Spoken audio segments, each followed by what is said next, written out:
వేగంతో ఈ యొక్క రాష్ట్ర అభివృద్ధి మీదే కేంద్రీకరించి ఉంది మన తెలుగుదేశం ప్రభుత్వం. ఎవరిని నిద్రపోయినట్లు నా కార్య దురణం నా సుఖం నా నిద్ర. సో అందరూ కూడా మీరంతా కూడా ఎన్నో ముందు ఆశలు పెట్టుకుని ఈ యొక్క రాష్ట్రాన్ని ఎలా ఆయన ఊహించుకుంటారు. మీ అందరూ కూడా అందరి తలలో కూడా ఎక్కిందనుకుంటా. దుష్ప్రచారం చేసే వాళ్ళ తల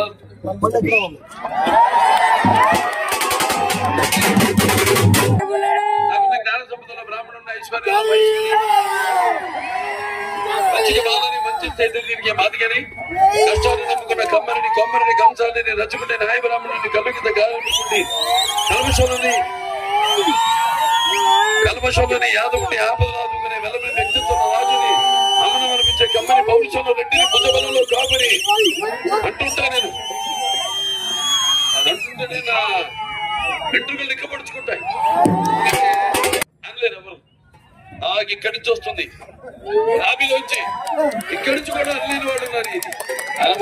ఇది డైలాగ్ గా చెప్పట్లా. ఇది రామారావు కొడుకునేంత మాత్రంగా సినిమాల్లో కానీ రాజకీయాల్లో కానీ రాణించాలని లేదు. సో అందరి ప్రజలు అంటుంటే నాన్నగారు ఏదైతే అన్నారో ఆయన ప్రజలే దేవుళ్ళు సమాజమే దేవాలయం అందులో నేను ఖర్చుకుంటాను అదే ధ్యాసతో నేను ముందుకెళ్తుంటా. కాబట్టి నేను ఇవాళ స్థాయి అని చెప్పను.